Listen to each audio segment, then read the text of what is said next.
Walking around these walls, I thought by now they'd fall, but you have never failed me yet.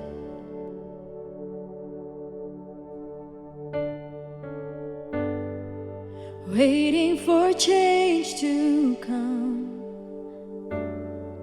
knowing the battle's won,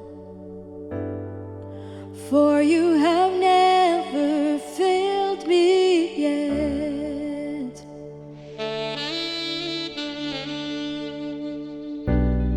Your promise still stands. Great is your faithfulness, your faithfulness. I'm still in your hands. This is my confidence. You've never failed me yet.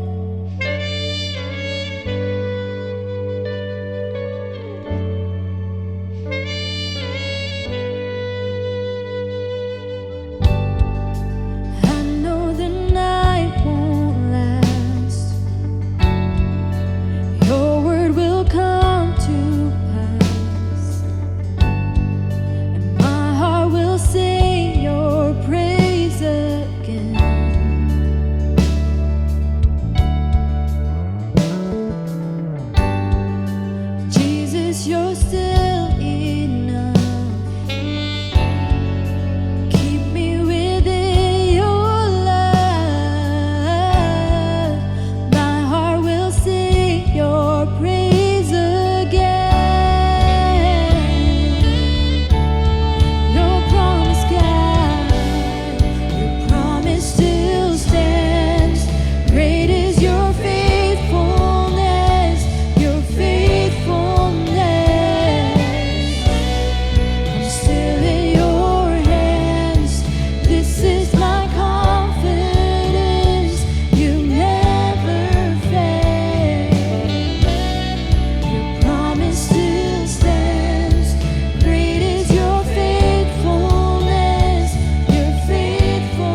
I just want to speak the name of Jesus over every heart and every mind. 'Cause I know there is peace within your presence. I speak Jesus.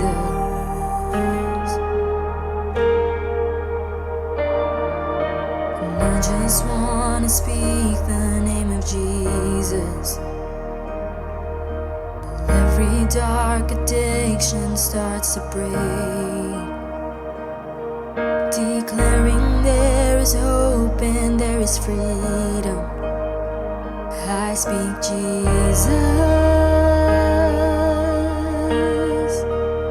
'Cause your name is power, your name is healing, your name is life. Break every stronghold, shine through the shadows, burn like a fire. And I just want to speak the name of Jesus over fear and all anxiety, to every soul held captive by depression. I speak Jesus. Oh, 'cause your name is power, your name is healing, your name is life. Break every stronghold, shine through the shadows, burn like a fire. Your name is power, your name is healing, your name is life. It is life. Break every stronghold, shine through the shadows, burn like a fire.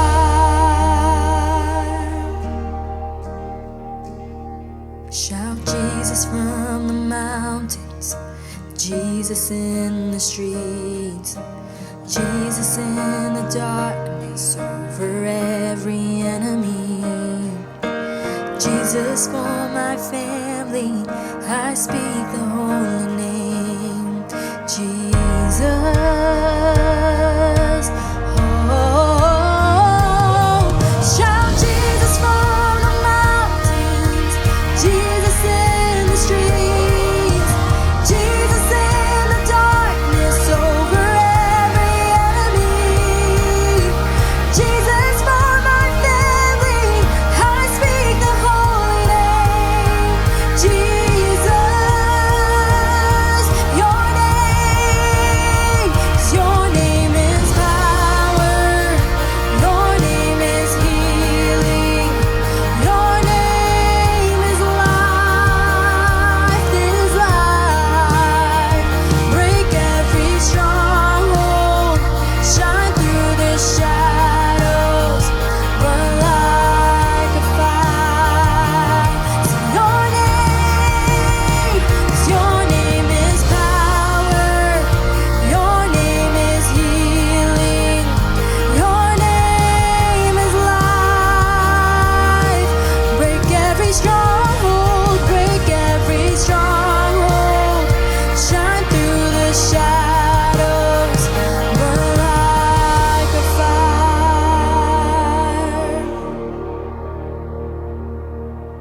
I just want to speak the name of Jesus over every heart and every mind. 'Cause I know there is peace within your presence. I speak Jesus.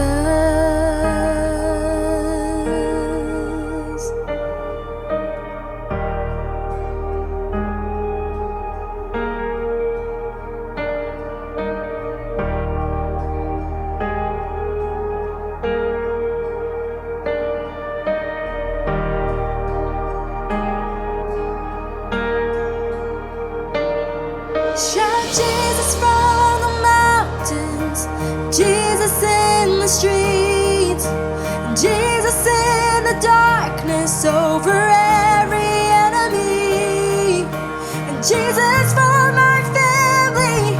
I speak the holy name, Jesus. Oh, shout Jesus from the mountains, and Jesus in the streets, Jesus in the darkness over every enemy, Jesus for my family. I speak the holy name, Jesus.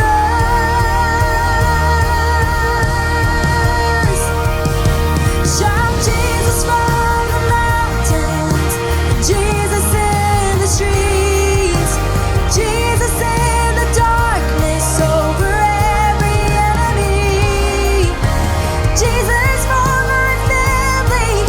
I speak the holy name, Jesus.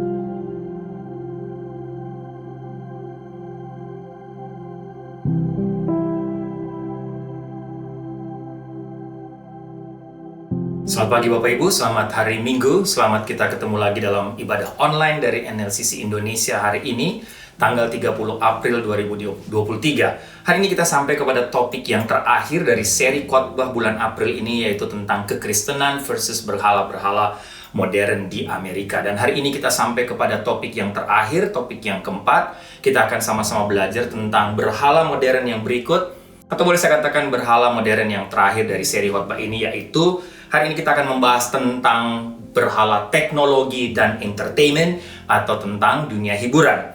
Ada beberapa dasar bagian firman Tuhan, atau beberapa bagian firman Tuhan akan menjadi dasar dari sharing atau khotbah atau firman Tuhan akan saya sampaikan pagi hari ini. Yang pertama, mari sama-sama kita lihat kitab Kejadian pasal 1 ayat 28. Bapak Ibu bisa buka Alkitab Bapak Ibu, saya akan bacakan buat kita semua. Mari sama-sama kita lihat Kejadian pasal 1 ayat 28. Demikian firman Tuhan. Allah memberkati mereka, lalu Allah berfirman kepada mereka, beranak cuculah dan bertambah banyak, penuhilah bumi dan taklukkanlah itu, berkuasalah atas ikan-ikan di laut dan burung-burung di udara dan atas segala binatang yang merayap di bumi. Yang berikut Kejadian pasal 11. Kita tahu kisah ini atau cerita ini, kisah tentang Menara Babel. Kejadian pasal 11 ayat 1-7, kita baca ayat 1-7 saja, atau saya bacakan buat Bapak Ibu. Adapun seluruh bumi, satu bahasanya dan satu logatnya. Maka berangkatlah mereka ke sebelah timur dan menjumpai tanah datar di tanah Sinear. Lalu menetaplah mereka di sana. Mereka berkata seorang kepada yang lain, marilah kita membuat batu bata dan membakarnya baik-baik. Lalu bata itulah dipakai mereka sebagai batu dan tergala-gala sebagai tanah liat. Ayat 4. Juga kata mereka, marilah kita dirikan bagi kita sebuah kota dengan sebuah menara yang puncaknya sampai ke langit. Dan marilah kita cari nama, supaya kita jangan terserak ke seluruh bumi. Lalu turunlah Tuhan untuk melihat kota dan menara yang didirikan oleh anak-anak manusia itu. Dan ia berfirman, mereka ini satu bangsa dengan satu bahasa untuk semuanya. Ini barulah permulaan usaha mereka. Mulai dari sekarang, apapun juga yang mereka rencanakan, tidak ada yang tidak akan dapat terlaksana. Baiklah kita turun dan mengacau balokan di sana bahasa mereka, sehingga mereka tidak mengerti lagi bahasa masing-masing. Yang ketiga, Bapak Ibu, nanti bagian firman Tuhan yang lain kita akan sama-sama lihat ketika saya menyampaikan atau ketika firman Tuhan ini disampaikan. Dari Perjanjian Baru, 1 Timotius pasal 6 ayat 17b. Melainkan pada Allah yang dalam kekayaannya memberikan kepada kita segala sesuatu. Untuk apa? Untuk dinikmati. Baik Bapak Ibu, sebelum kita lebih jauh, mari kita tundukkan kepala kita berdoa sebelum kita belajar sama-sama kebenaran firman Tuhan ini. Tuhan, kami bersyukur, terima kasih karena hari ini kami ada waktu lagi untuk duduk diam di sekitar firman-Mu dalam ibadah hari ini untuk mendengarkan suara-Mu melalui kebenaran firman Tuhan hari ini. Hari ini kami sampai kepada topik yang terakhir dari seri khotbah di bulan April ini tentang kekristenan melawan atau versus berhala-berhala modern di Amerika. Dan hari ini kami mau sama-sama belajar tentang berhala yang berikut, yaitu teknologi dan entertainment. atau teknologi dan dunia hiburan. Kiranya bagian ini yang sudah memberkati, menguatkan, mengingatkan, mengajar hamba lagi, kiranya juga menjadi berkat, menguatkan untuk semua Bapak Ibu yang mendengarkan firman Tuhan untuk mengikuti ibadah hari ini. Berfirmanlah Tuhan, bersabdalah karena kami sudah siap untuk mendengarkan suara-Mu. Dalam nama Tuhan Yesus kami berdoa. Amin. Bapak Ibu, ada sebuah rumah sakit di Pennsylvania pada tahun 2013 diceritakan membuka satu pusat perawatan baru. Dan boleh dikatakan pusat perawatan yang baru ini menjadi pusat perawatan berbasis rumah sakit pertama di dunia khusus untuk orang-orang yang kecanduan. Tapi menarik, perawatan yang baru ini Bapak Ibu dibuka untuk orang-orang kecanduan apa? Orang-orang yang kecanduan menggunakan internet. Dan orang-orang yang kecanduan menggunakan internet ini disebut atau dikenal dengan istilah Internet Gaming Disorder. Nah, orang-orang yang kecanduan internet ini atau yang mengidap internet gaming disorder Bapak Ibu, mereka ini boleh dikatakan tidak bisa lagi mengendalikan kecanduan mereka sendiri terhadap internet. Nah, program ini dibuat menjadi program intensif yang secara khusus menargetkan orang-orang dewasa atau adult berusia 18 tahun ke atas, sehingga program perawatan khusus ini dilaksanakan selama boleh dikatakan selama 10 hari di bawah perawatan satu tim medis khusus dengan berbagai multidisiplin ilmu Bapak Ibu. Nah, menarik, mengapa mereka membuka pusat atau rumah sakit di Pennsylvania tadi membuka pusat perawatan yang baru ini? Karena menurut sebuah survei, penyakit yang disebut Internet Gaming Disorder atau kecanduan internet sekarang menjadi satu epidemi dan krisis kesehatan masyarakat di negara-negara seperti China, Korea, dan Taiwan. Dan diakui oleh mereka juga bahwa masalah kecanduan internet telah menjadi masalah di negara ini atau di Amerika Serikat juga. Saya nggak tahu di negara Bapak Ibu, yang Bapak Ibu yang sedang menonton ibadah ini, khususnya di Indonesia, saya nggak tahu apakah ini juga sudah menjadi perhatian. Nah, gangguan kejiwaan akibat menggunakan internet ini Bapak Ibu telah dimasukkan dalam section ketiga secara khusus dari buku besar panduan pengobatan psikiatri di Amerika sejak bulan Mei tahun 2013. Oke Bapak Ibu, hati-hati, karena banyak kali hal-hal yang bermanfaat jika melewati batas itu bisa menjadi hal yang merugikan. Misalnya, ya, internet tadi sudah pasti, internet bagus, Bapak Ibu, dunia internet sudah pasti merupakan bukti kemajuan teknologi, dan kalau digunakan untuk tujuan yang benar akan sangat membantu kita dalam banyak hal, akan meningkatkan kualitas hidup kita. Contoh yang lain, makanan baik, tapi kalau berlebihan Bapak Ibu melewati batas tentunya tidak baik. Obat-obatan, semuanya untuk kebaikan kita, untuk kesehatan kita. Tapi kalau digunakan secara berlebihan, tentunya juga berbahaya. Seks, sama saja. Baik Tuhan ciptakan untuk dinikmati, untuk kesenangan hubungan suami istri. Tapi ketika melewati batas, bisa juga dipakai oleh setan dan menghancurkan hidup manusia. Nah, sekali lagi Bapak Ibu, hal yang baik, kalau disalahgunakan, menjadi obsesi, melewati batas, bahaya. Ketika digunakan untuk tujuan yang benar, akan sangat membantu. Tapi ketika itu menjadi obsesi kita, itu lebih berbahaya daripada kebaikan. Kenapa? Karena itu akan merampas kita dari kehidupan nyata, akan merampas waktu-waktu kita dengan sesama, merampas waktu-waktu kita dengan keluarga kita, istri, suami, anak-anak, dan juga merampas waktu-waktu kita dengan Tuhan. Merampas Tuhan dari kita. Oke, bicara soal penyembahan berhala Bapak Ibu. Kalau Bapak Ibu baca artikel, baca buku di mana-mana, ada yang katakan bahwa berhala modern atau berhala yang membahayakan bangsa Amerika, ada yang katakan ada 8, ada yang katakan ada 10. Tapi saya dan Ibu Sarah hanya memilih 4, boleh katakan 4 yang menurut kami terbesar, tapi sebenarnya sudah merampung semuanya Bapak Ibu. Nah, bicara soal penyembahan berhala, sudah pasti penyembahan berhala adalah dosa yang paling berbahaya, dosa yang paling beracun menurut saya. Kenapa Bapak Ibu? Ketika kita mencoba untuk mengupas lapisan-lapisan dosa, maka penyembahan berhala selalu menjadi intinya. Bapak Ibu cari lapisan dosa, ketemu intinya penyembahan berhala. Kenapa? Karena pada akhirnya kita sampai kepada satu titik mencintai dosa itu sendiri. Dan ketika kita sudah mencintai dosa itu lebih daripada mencintai Tuhan, sudah pasti Bapak Ibu sangat berbahaya. Ketika membuka seri khotbah ini, saya sudah jelaskan kepada Bapak Ibu mengapa Tuhan begitu murka membenci yang namanya penyembahan berhala.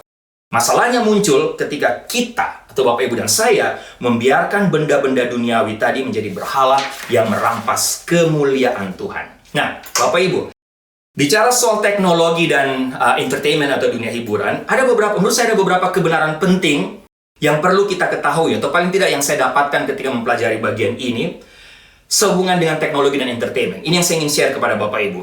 Yang pertama, sudah pasti Bapak Ibu, Tuhan menciptakan teknologi itu untuk apa? Untuk kemuliaannya. Untuk kita pakai untuk memuliakan Dia. Sekali lagi, apa itu, atau boleh dikatakan, apa itu teknologi? Kita tentunya harus mengerti. Nah, menurut beberapa kamus, salah satunya kamus Merriam-Webster, dikatakan teknologi adalah sebuah penemuan hal-hal penting yang digunakan untuk menyelesaikan suatu pekerjaan. Sehingga dengan definisi ini, saya ingin menambahkan bahwa teknologi dapat termasuk penemuan alat-alat yang dapat meringankan pekerjaan kita. Betul nggak Bapak Ibu? Itu teknologi. Ini adalah definisi luas tentang teknologi. Dan definisi ini dapat mencakup banyak aspek. Tentunya kita tahu teknologi komunikasi, software komputer, teknologi aerodinamika. Sehingga berdasarkan definisi ini, maka jangan kita pernah lupa juga bahwa ketika kembali kepada Alkitab, pada awalnya dunia ini gelap dan tidak berbentuk. Baca Kejadian pasal 1. Tetapi Tuhan mengisinya dengan terang dan hidup. Mengisinya juga dengan manusia. Kemudian Tuhan menciptakan manusia yang menurut gambarnya, dan apa? Memberinya tugas. Kejadian 1 ayat 28 tadi. Berbuahlah, bertambah banyaklah, penuhilah bumi, dan taklukkanlah. Sehingga Bapak Ibu, dari bagian firman Tuhan ini, kita belajar sama-sama apa? Tanpa campur tangan dan pekerjaan manusia yang diciptakan oleh Tuhan, maka bumi ini akan menjadi padang gurun yang liar dan akan kacau. Tetapi secara jelas Tuhan memberikan perintah kepada kita, memberikan perintah kepada manusia yang Ia ciptakan untuk menaklukkan bumi, untuk menaklukkan tanah itu. Artinya kita diminta untuk menjadikan bumi atau tanah itu bekerja untuk kita, bukan sebaliknya Bapak Ibu. Artinya kita adalah Tuhan atas tanah dan Tuhan atas bumi. Tugas kita, tugas Bapak Ibu, satu tugas manusia adalah membentuk, membangun, berbuah bagi kemuliaan dan kehormatan Sang Pencipta. Itulah Tuhan sendiri. Contoh dari sistem atau format ini adalah jelas dalam kitab Kejadian ketika di dalam Taman Eden. Taman Eden dan segala isinya disediakan Tuhan untuk dinikmati, untuk dikelola oleh manusia, oleh Adam dan Hawa. Tuhanlah pencipta teknologi, Bapak Ibu, jangan lupa. Yang Dia ciptakan untuk dipakai oleh manusia untuk mengelola bumi demi kemuliaannya. Sehingga teknologi bukanlah setan atau berhala pada awalnya ketika Tuhan menciptakannya, sudah pasti. Tapi alat yang Tuhan pakai untuk membantu kita untuk menikmati ciptaan Tuhan. Dan saya yakin kebenaran ini berlangsung terus sampai hari ini, sampai sekarang. Tuhan tidak pernah menentang penggunaan teknologi karena Dia sendiri yang menciptakan. Ada beberapa contoh untuk Bapak Ibu bisa lihat langsung dalam Alkitab dari kitab Kejadian sampai Wahyu tentang bagaimana Tuhan menciptakan, untuk Tuhan memakai teknologi untuk membantu manusia. Kain membangun satu kota, tentunya dengan teknologi pada masa itu, Kejadian 4 ayat 17. Tubal Kain menempa segala perkakas dari perunggu dan besi, Kejadian 4 ayat 22. Nuh membangun bahtera diperintahkan oleh Tuhan, Kejadian pasal 6. Orang-orang membangun menara Babel, seperti tadi yang saya bacakan, Kejadian pasal 11. Raja Salomo membangun bait Allah. 1 Raja-Raja pasal 6. Yesus sendiri menggunakan alat-alat teknologi pada zaman itu sebagai tukang kayu tentunya. Paulus menggunakan, boleh saya katakan juga teknologi pada waktu itu untuk mengabarkan Injil, untuk menguatkan jemaat-jemaat yang dia layani melalui apa? Surat. Sehingga Allah tidak menolak penggunaan teknologi, apalagi demi melakukan tujuan-tujuannya. Tapi Bapak Ibu, di satu sisi Allah juga tidak sepenuhnya boleh katakan mendukung ataupun menolak teknologi. Tapi ini bukan berarti bahwa Allah mendukung penggunaan teknologi secara sembarangan. Sekali lagi, Allah tidak menolak menggunakan teknologi, tapi ini bukan berarti bahwa Allah mendukung penggunaan teknologi secara ngawur atau secara sembarangan. Dia mendukung kita. Allah mendukung kita untuk memanfaatkan teknologi demi kebaikannya. Kalau Bapak Ibu bisa baca dalam 1 Korintus pasal 10 ayat 31, mari sama-sama kita lihat bagian firman Tuhan ini. Apa yang Rasul Paulus katakan? 1 Korintus pasal 10 ayat 31. Paulus katakan apa? Aku menjawab, jika engkau makan atau jika engkau minum atau jika engkau melakukan sesuatu yang lain, lakukanlah semuanya itu untuk apa? Untuk kemuliaan Allah. Nah, bukan untuk kehancuran ciptaan atau kehancuran umatnya. Banyak contoh yang lain Bapak Ibu. Kekuatan atom Bapak Ibu tahu sendiri, atom dipakai untuk tujuan yang baik, sangat membantu banyak hal. Teknologi kedokteran, kemajuan teknologi kedokteran sekarang tentunya Tuhan pakai juga untuk membantu banyak orang.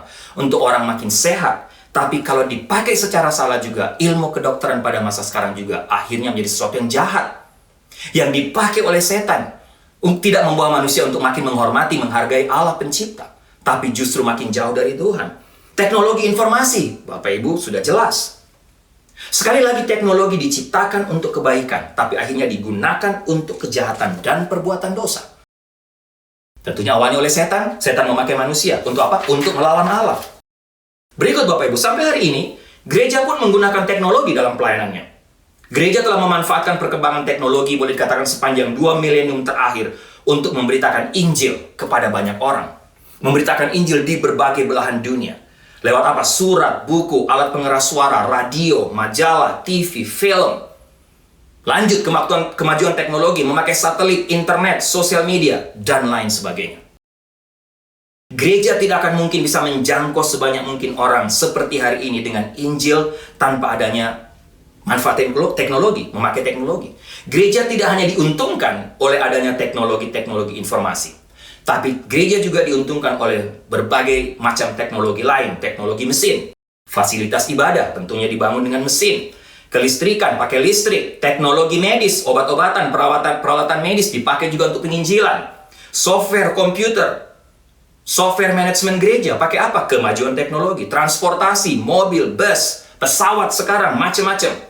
Mulai dari sosial media sampai internet. Bapak Ibu, terdapat ledakan-ledakan inovasi peralatan komunikasi baru yang boleh saya katakan digunakan oleh gereja yang berelasi dengan pekabaran Injil, dengan kebutuhan jemaat. Itu teknologi. Yang kedua kita lihat. Demikian pula dengan dunia hiburan, Bapak Ibu. Alkitab juga berisi banyak tentang hiburan. Dunia hiburan bukan hal yang salah dan berdosa. Ada banyak hiburan yang dapat ditemukan dalam kitab suci. Yesus misalnya menghadiri satu pesta dan menikmati makanan dan minuman di situ. Untuk apa? Supaya Yesus juga bisa menikmati, bisa terhibur. Mazmur, penulis Mazmur, banyak menulis tentang musik dan tari-tarian. Mazmur diisi dengan musik dan tarian untuk mengajak orang untuk bersuka cita. Paulus juga sangat ahli dalam menulis puisi, Bapak Ibu. Bapak Ibu bisa lihat.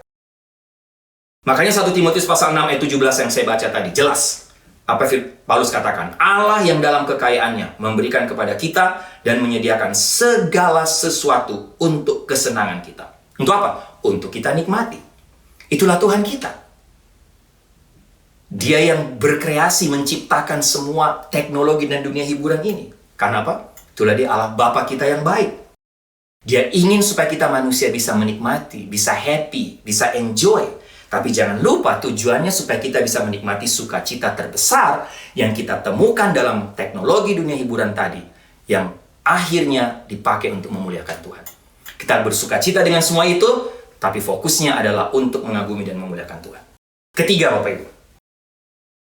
Kapan teknologi dan dunia hiburan itu menjadi sesuatu yang berbahaya bagi kita? So, kalau boleh katakan, saya dapatkan yang ketiga, mari sama-sama kita lihat. Ketika teknologi dan dunia hiburan itu menjadi berhala. Kapan? Ketika, garis bawah ini Bapak Ibu, teknologi dunia hiburan jadi sesuatu yang berbahaya bagi Bapak Ibu dan saya. Ketika kita tidak lagi menghormati Tuhan. Tidak lagi menghormati Sang Pencipta. Dan ketika dosa menyelinap di dalamnya. Ketika semua hasil karya dan kreasi manusia secara perlahan, boleh saya katakan menaiki tangga prioritas kehidupan kita. Yang akhirnya sampai menempati urutan pertama. Lebih dari Tuhan dalam hidup kita. Ini jelas. Karena itulah yang akhirnya dapat menyerap seluruh waktu, fokus, dan perhatian kita.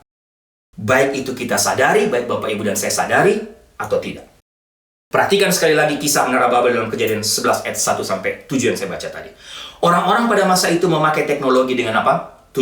Dengan membuat batu bata dan tanah liat. Mereka menyatukannya dengan mereka memakai teknologi. Mereka memakai teknologi untuk membangun kota dan Menara Babel. Tapi Bapak Ibu lihat, dengan tujuan apa?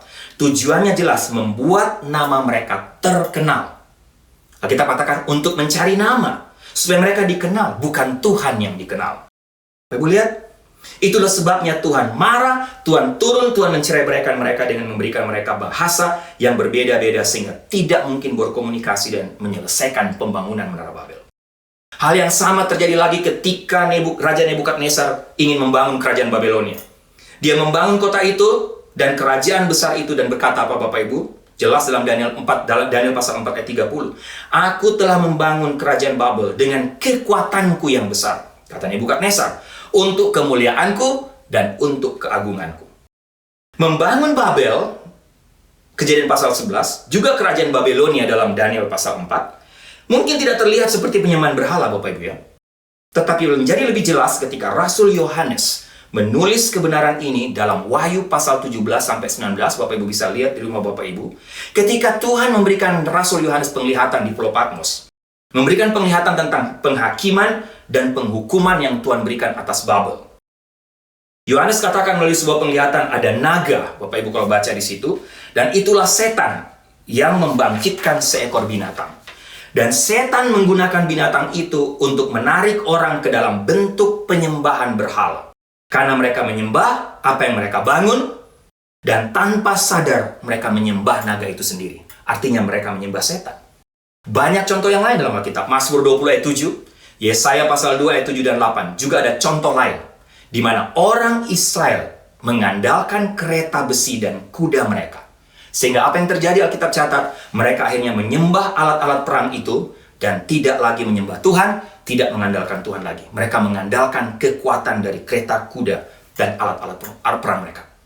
Bapak Ibu, mari coba kita lihat sekarang. Lihat teknologi masa sekarang. Dalam 100 tahun terakhir ini, kita telah melihat, boleh dikatakan satu ledakan teknologi paling masif dan paling cepat yang pernah ada dalam sejarah dunia ini. Saya ada beberapa contoh gambar ya, Bapak Ibu bisa lihat di screen ya. Sebenarnya satu karikatur yang lucu yang berusaha mengungkapkan tentang akibat dampak dari teknologi, apa perbedaan puluhan tahun lalu ketika mungkin masa saya waktu masih SD dengan masa sekarang anak-anak saya. Bapak Ibu lihat beberapa gambar. Bapak Ibu lihat tuh, ada gambar anak-anak bermain dulu dan sekarang. Apa bedanya? Bapak Ibu bisa lihat. Kemudian Bapak Ibu bisa lihat, ada anak dulu katakan, "Papa, Mama, saya mau pergi main bola di luar." Tapi sekarang dengan teknologi yang maju, anak-anak katakan main bola itu bukan berarti pergi ke lapangan bola. Artinya saya mau main bola di game. Jadi dia dan screen dan TV. Bapak Ibu lihat lagi gambar apa? Bapak Ibu lihat ada gambar di situ di kamar mandi. Kalau dulu di kamar mandi kita, zaman saya penuh dengan majalah, atau zaman Bapak Ibu mungkin. Tapi zaman anak-anak kita sekarang, di dalam kamar mandi tidak ada lagi majalah. Yang ada adalah laptop, tablet, telepon. Tidak ada lagi majalah di situ. Dan yang paling lucu Bapak Ibu bisa lihat ada banyak gambar yang saya punya sebenarnya. Bapak Ibu lihat ada satu lagi gambar. Bapak Ibu lihat satu anak di screen. Bapak Ibu lihat dia main di luar di halaman, tapi bukan lagi dengan kelereng, bukan lagi dengan tali, bukan lagi dengan batu, bukan lagi dengan bola. Tapi Bapak Ibu lihat dengan apa? Screen penuh di taman itu Bapak Ibu, dan game. Bapak Ibu lihat di gambar itu. Dan yang terakhir yang paling menurut saya paling kocak, paling lucu. Bapak Ibu lihat dulu ketika teknologi masih biasa-biasa saja, yang gemuk TV atau orang? Yang gemuk TV-nya. TV konde kan? Gemuk. Orang kurus. Mungkin kurus karena ya mungkin belum banyak makan, atau juga karena banyak berolahraga, banyak geraknya. Tapi Bapak Ibu lihat sekarang. Bedanya apa? TV makin slim, TV makin kurus. Orangnya yang makin gemuk, yang makin besar. Kenapa? Karena memang duduk, tidak ada lagi kegiatan, tidak ada lagi gerak aktivitas, dan lain sebagainya. Itu contoh karikatur Bapak Ibu, tapi itulah bukti tentang pengaruh dari teknologi. Nah, menurut saya, spirit bubble muncul kembali. Melalui kemajuan dan perkembangan teknologi, segalanya mungkin bagi kita, dan kita tidak butuh Tuhan lagi. Baca tadi Kejadian pasal 11, Tuhan ingatkan, mereka akan bisa melakukan apa saja. Apalagi kalau Bapak Ibu lihat sekarang perkembangan yang disebut AI, sekarang lagi heboh dengan AI, Artificial Intelligence. Apa yang tidak bisa dibuat oleh AI Bapak Ibu? Apa yang tidak bisa dilakukan? Semua bisa dilakukan. Beberapa waktu yang lalu ada salah seorang jemaat saya dari New Life katakan pada saya, "Pak Riki, sudah pernah baca, sudah lihat ini nggak? Atau sudah nonton, ada di YouTube, ada linknya." Dia kirim linknya kepada saya. Karena perkembangan AI Bapak Ibu, atau karena teknologi AI ini, sekarang atau contoh dalam paling tidak contoh yang diberikan di link itu, orang tua anaknya meninggal. Tapi setelah itu dengan teknologi AI, orang tua masih bisa berkomunikasi dengan spirit dari anaknya itu. Seolah-olah seperti anak itu masih hidup. Nah Bapak Ibu, pertanyaan, apakah ini dari Tuhan? Sangat mengerikan. Sehingga spirit Menara Babel kembali hidup di zaman modern ini. Banyak contoh lain dalam hal makan dan minum misalnya. Dulu Bapak Ibu kita tidak bisa makan stroberi kapan saja, mesti tunggu musimnya. Tapi sekarang dengan kemajuan teknologi kita bisa makan stroberi kapan saja, sepanjang, anytime, sepanjang tahun. Tidak ada yang perlu kita khawatirkan tentang kebutuhan kita akan makanan. Traveling, kita tidak perlu takut tersesat kemanapun seperti dulu lagi. Dengan Google Map, Anda dapat pergi atau kita bisa pergi kemana saja tanpa perlu takut kesasar. Kesehatan, Apple Watch sekarang yang Bapak Ibu punya, mungkin Bapak Ibu pakai sekarang, dapat memberitahukan kepada kita atau kepada Bapak Ibu, jantung kita itu sedang berdetak normal atau tidak. Gula darah kita sedang naik atau sedang drop. Itu kemajuan teknologi. Bahasa sekarang, kita dapat berkomunikasi dengan siapa saja, dalam bahasa apa saja dengan bantuan Google Translate. Apalagi sekarang ada grammar checker. Habis Google Translate, kita benarkan lagi di grammar checker, Bapak Ibu. Sehingga pertanyaan buat kita, salahkah teknologi? Tentunya tidak sama sekali. Sekali lagi teknologi Tuhan berikan sebagai alat bantu untuk kita.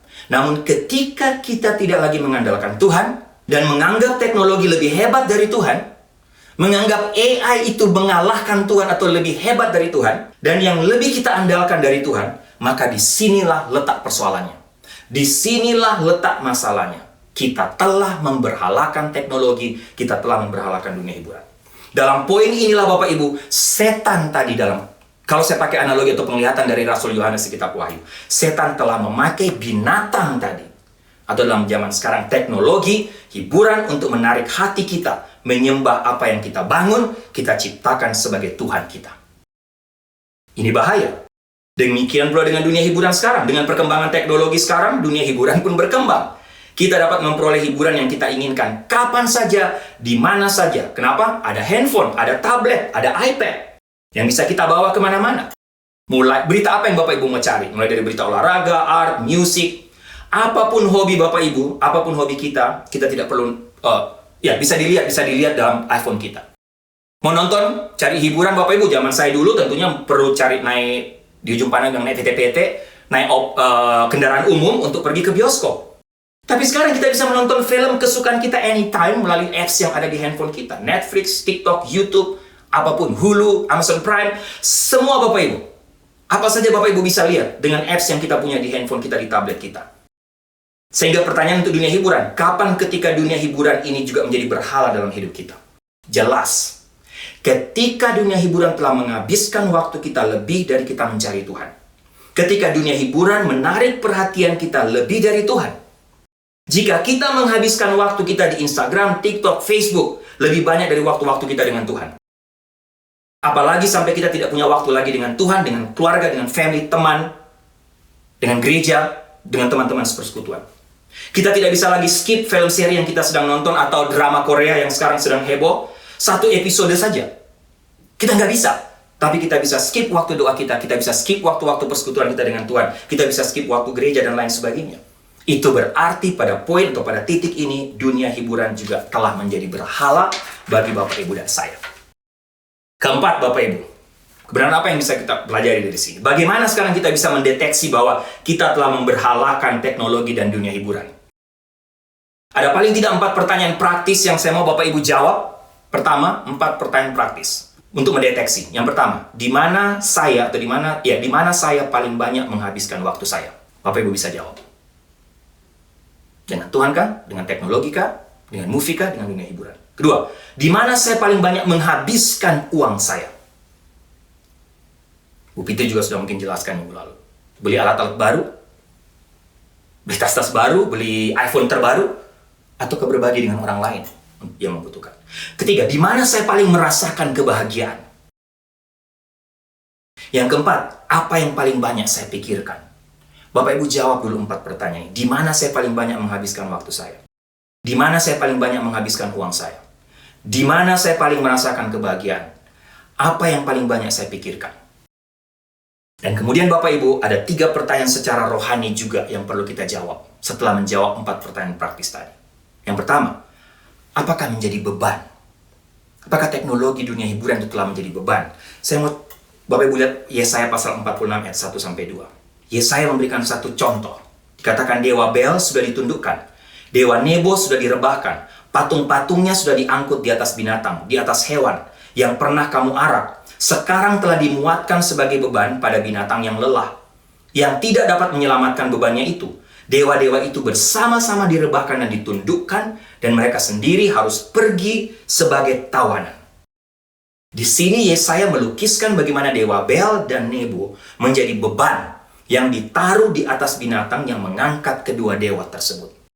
Dewa-dewa berhala itu menjadi beban karena mereka tidak dapat menolong diri mereka sendiri. Bapak Ibu, apa aplikasinya untuk kita dari sini? Pertanyaan, pernahkah Bapak Ibu merasa ada yang kurang jika Bapak Ibu tidak berbelanja online atau berbelanja di toko kesukaan atau di mall kesukaan Bapak Ibu? Tapi akhirnya hiburan itu, waktu-waktu di mall itu menjadi beban. Karena Bapak Ibu setelah itu bingung bagaimana nanti membayar semua tagihan itu. Bapak Ibu bingung bagaimana membayar dengan kartu-kartu kredit Bapak Ibu. Kenapa dibeli? Hanya karena sale kita merasa terhibur, tapi jadi beban. Tapi kita tidak membutuhkannya. Pernahkah acara TV kesukaan kita atau drama seri kesukaan kita menjadi beban? Karena kita sudah harus segera mengakhiri percakapan dengan suami atau anak-anak kita.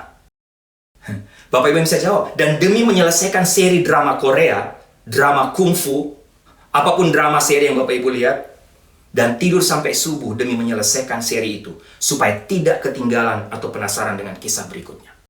Sehingga saat bersama keluarga, bersama Tuhan, firman Tuhan, teman, sudah kita abaikan demi semua itu.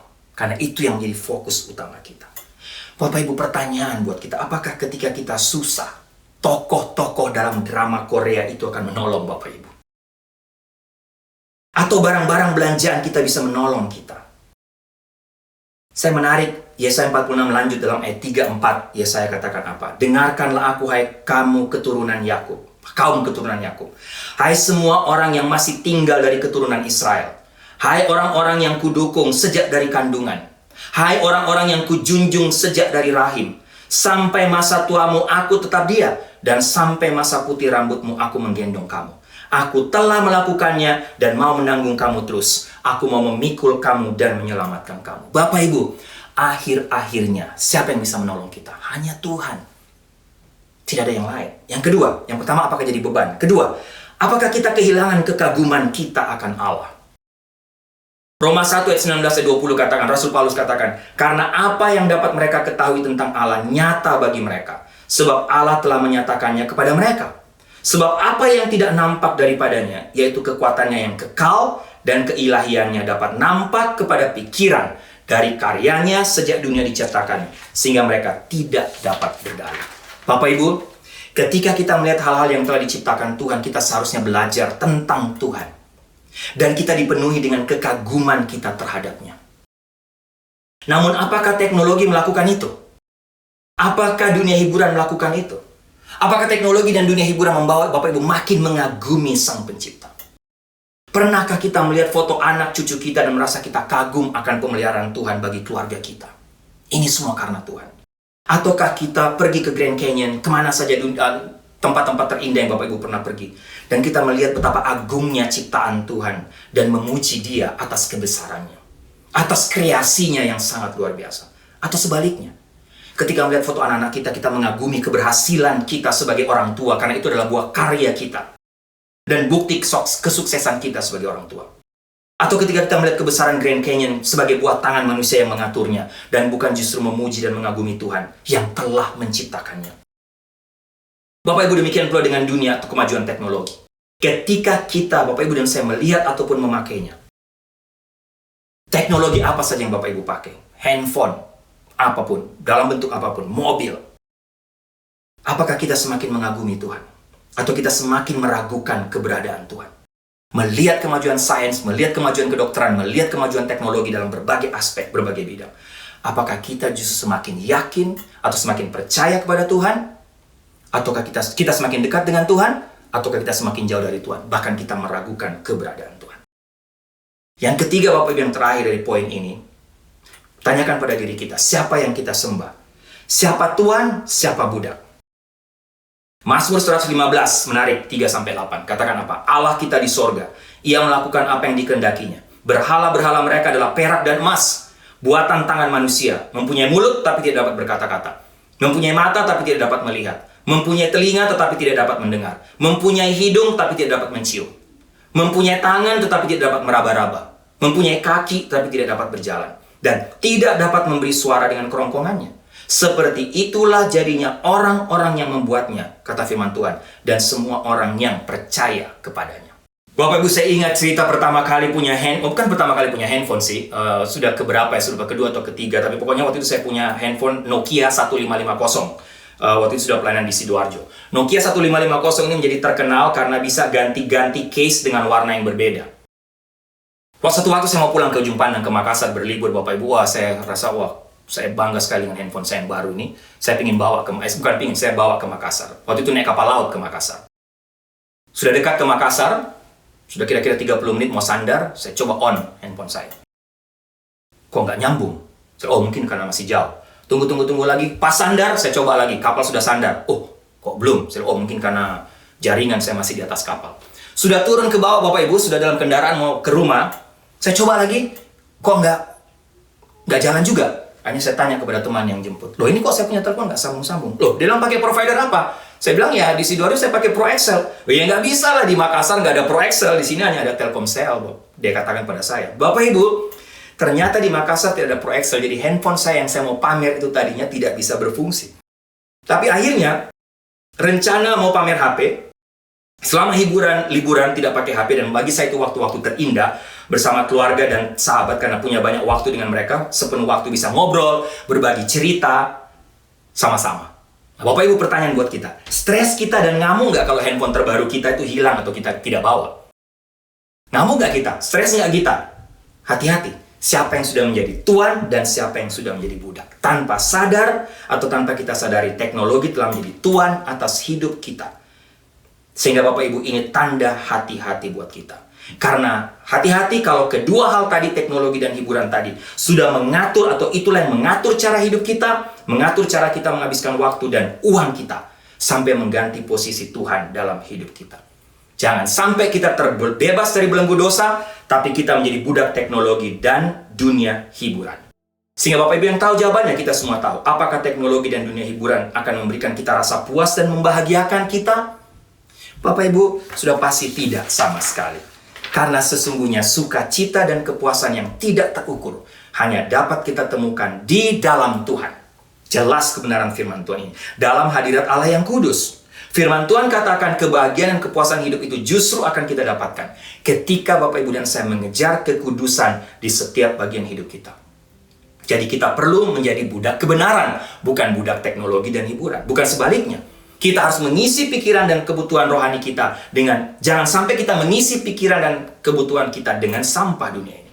Paulus nasihatkan apa dalam Filipi pasal 4 ayat 8? Jadi akhirnya saudara-saudara, semua yang benar, semua yang mulia, semua yang adil, semua yang suci, semua yang manis, semua yang sedap didengar, semua yang disebut kebajikan dan patut dipuji, pikirkanlah semuanya itu.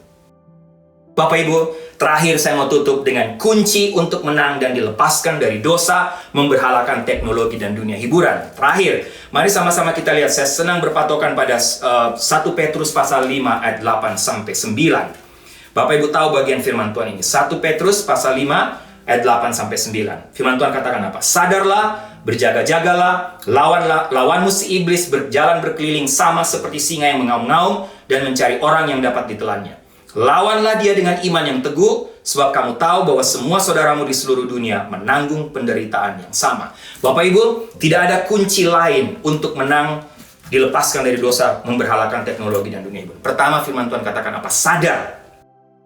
Sadarlah bahwa setan itu tidak pernah berhenti untuk mengambil waktu-waktu kita, merebut waktu kita dengan Tuhan, dengan berbagai macam berhala dalam dunia ini. Apalagi di negara ini. Termasuk dengan teknologi dan hiburan. Sehingga kita harus berjaga-jaga. Tapi tidak sadar, Bapak Ibu. Kita sadar, kita harus ingat itu. Bahwa setan itu tidak pernah berhenti. Oleh karena itu yang kedua, firman Tuhan katakan berjaga-jagalah. Berjaga-jaga artinya, orang katakan, kalau gitu saya nggak usah tidur. Bukan. Jangan pernah tertidur secara rohani. Itu maksudnya. Berjaga-jaga. Bapak Ibu, kalau Bapak Ibu tahu ada earthquake, Bapak Ibu berjaga-jaga? Ya. Bahkan Bapak Ibu tidak tidur. Kalau perlu takut. Tahu mau mati lampu, Bapak Ibu berjaga-jaga? Ya, Bapak Ibu berjaga-jaga dengan senter, lilin, dan lain sebagainya. Nah, secara rohani, menghadapi berhala ini, Bapak Ibu, berhala modern ini, harus berjaga-jaga. Siapkan lampu, artinya apa? Siapkan semua alat-alat, artinya firman Tuhan. Bapak Ibu harus selalu siap dengan firman Tuhan ini. Lawanlah, berjaga-jagalah dengan firman Tuhan. Bagaimana Bapak Ibu bisa menang kalau Bapak Ibu tidak tahu firman Tuhan, Bapak Ibu tidak belajar firman Tuhan? Inilah alat yang harus kita siapkan ketika kita berjaga-jaga. Sama seperti berjaga-jaga ada earthquake, ada mati lampu. Ini alat yang harus Bapak Ibu siapkan. Dan yang terakhir firman Tuhan katakan apa? Lawanlah. Kita harus melawan Bapak Ibu, artinya usir, tolak dalam nama Tuhan Yesus kalau itu ada dalam pikiran kita. Sampai kita memuja teknologi, apalagi ketika teknologi itu membawa kita semakin menjauh, semakin tidak percaya kebesaran keberadaan Tuhan. Jangan main-main. Lawan artinya tidak main-main. Tolak dalam nama Tuhan. Atau kalau Bapak Ibu perlu, minta pelayanan dari seorang hamba Tuhan untuk Bapak Ibu bisa dibebaskan, bisa dilepaskan dari keterikatan yang berhala ini. Sehingga baik Bapak Ibu, saya mau tutup khotbah saya ini Bapak Ibu dengan satu cerita ya. Edwin Cooper itu, saya nggak tahu Bapak Ibu kenal atau tidak. Edwin Cooper terkenal di seluruh Amerika, namun hampir tidak ada yang tahu nama aslinya. Cooper berasal dari keluarga badut sirkus, dan Cooper ini mulai tampil di hadapan penonton ketika dia baru berusia 9 tahun. Setelah bertugas di Barnum dan di Bailey di sirkus, Cooper menjadi pemain tetap di televisi pada sekitar tahun 1950-an yang dikenal sebagai tokoh yang namanya Bozo the Clown. Nah, selain menghibur orang-orang muda, anak-anak, orang tua, Cooper ini juga selalu memiliki pesan untuk semua teman-teman rekan kerjanya di sirkus itu. Tiap hari ketemu mereka atau tiap minggu, Cooper ini selalu katakan kepada teman-teman, "Hey, jangan lupa cek kesehatan kalian. Kalian ada kanker atau tidak? Ada cancer atau tidak?" Tapi Bapak Ibu diceritakan, Cooper begitu sibuk bekerja sehingga dia sendiri lalai mengikuti nasihatnya sendiri. Sehingga pada satu waktu terdeteksi oleh dokter dia bahwa dia mengidap kanker ganas. Dan ketika kankernya ditemukan, sudah terlambat untuk diobati. Edwin Cooper dicatat meninggal pada usia 41 tahun karena penyakit yang telah dia peringatkan kepada banyak orang untuk diwaspadai.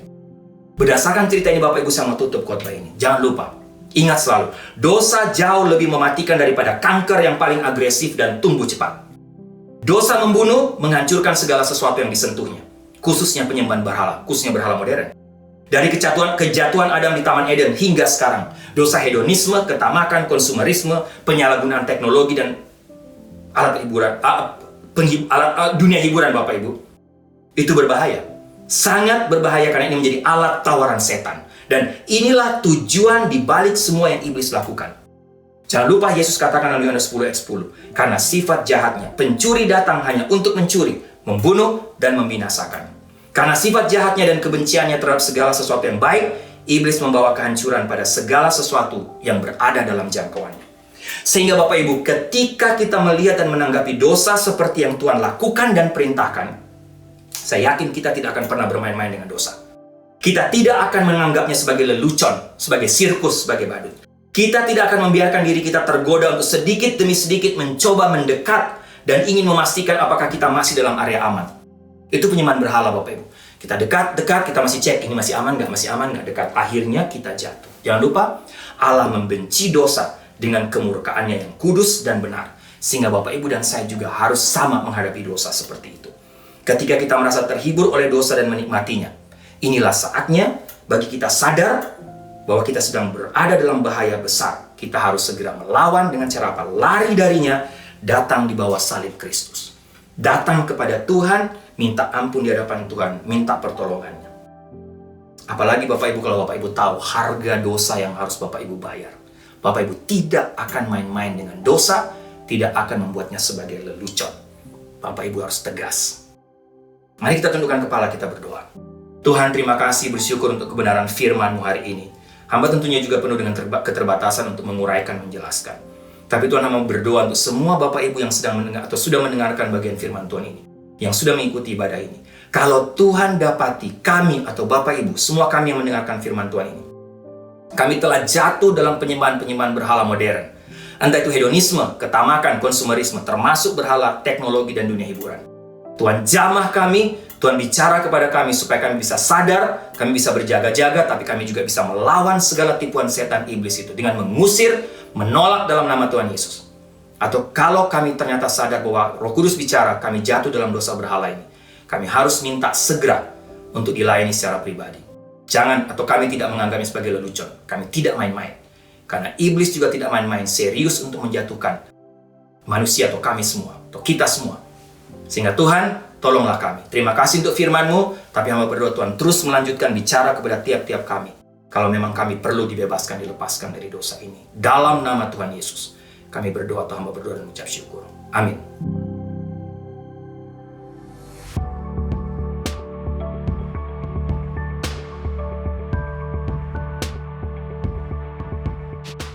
Baik Bapak Ibu, doa saya kita semua diberkati lagi oleh kebenaran firman Tuhan hari ini. Tidak hanya diberkati, kita dikuatkan, kita diingatkan terus untuk berjaga-jaga, waspada. Tapi kalau kita sadar kita berada atau jatuh dalam dosa ini, kita harus segera minta dilayani dan menolak, melawannya, mengusirnya dalam nama Tuhan Yesus.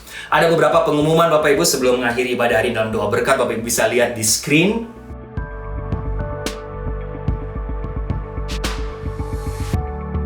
Baik, jemaat yang kekasih, tundukkanlah kepalamu, arahkanlah hatimu kepada Tuhan, dan terimalah berkat Tuhan. Anugerah keselamatan dari Tuhan Yesus Kristus, kasih sayang yang tidak berkesudahan dari Allah Bapa, serta penyertaan dari Roh-Nya yang Kudus, kiranya menyertai engkau sekalian, mulai hari ini sampai Maranatha Tuhan Yesus datang kembali. Haleluya, amin. I just wanna speak the name of Jesus over fear and all anxiety, to every soul held captive by depression.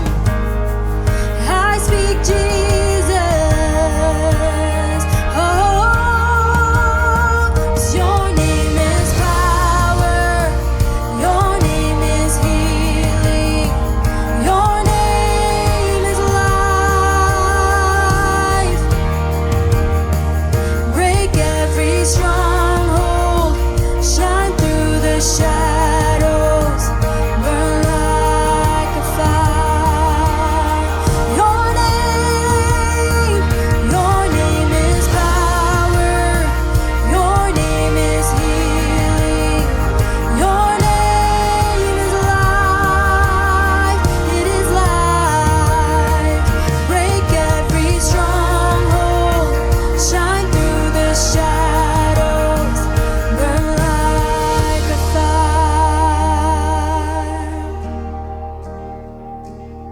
Shout Jesus from the mountains, Jesus in the streets, Jesus in the darkness over every enemy.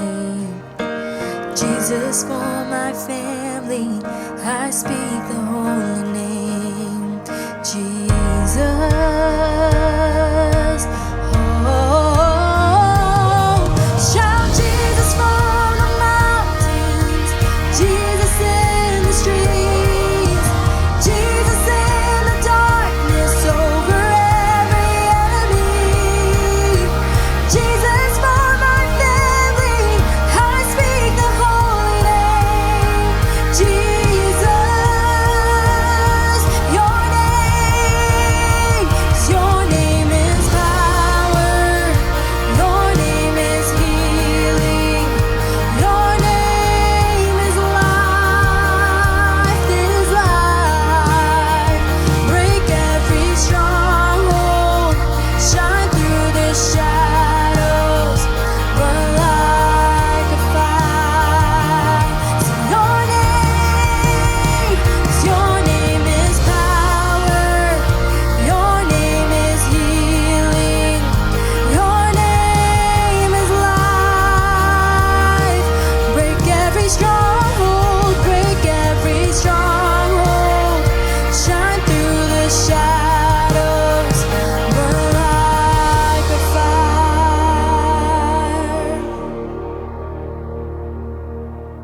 I just wanna speak the name of Jesus over every heart and every mind. 'Cause I know there is peace within your presence. I speak Jesus.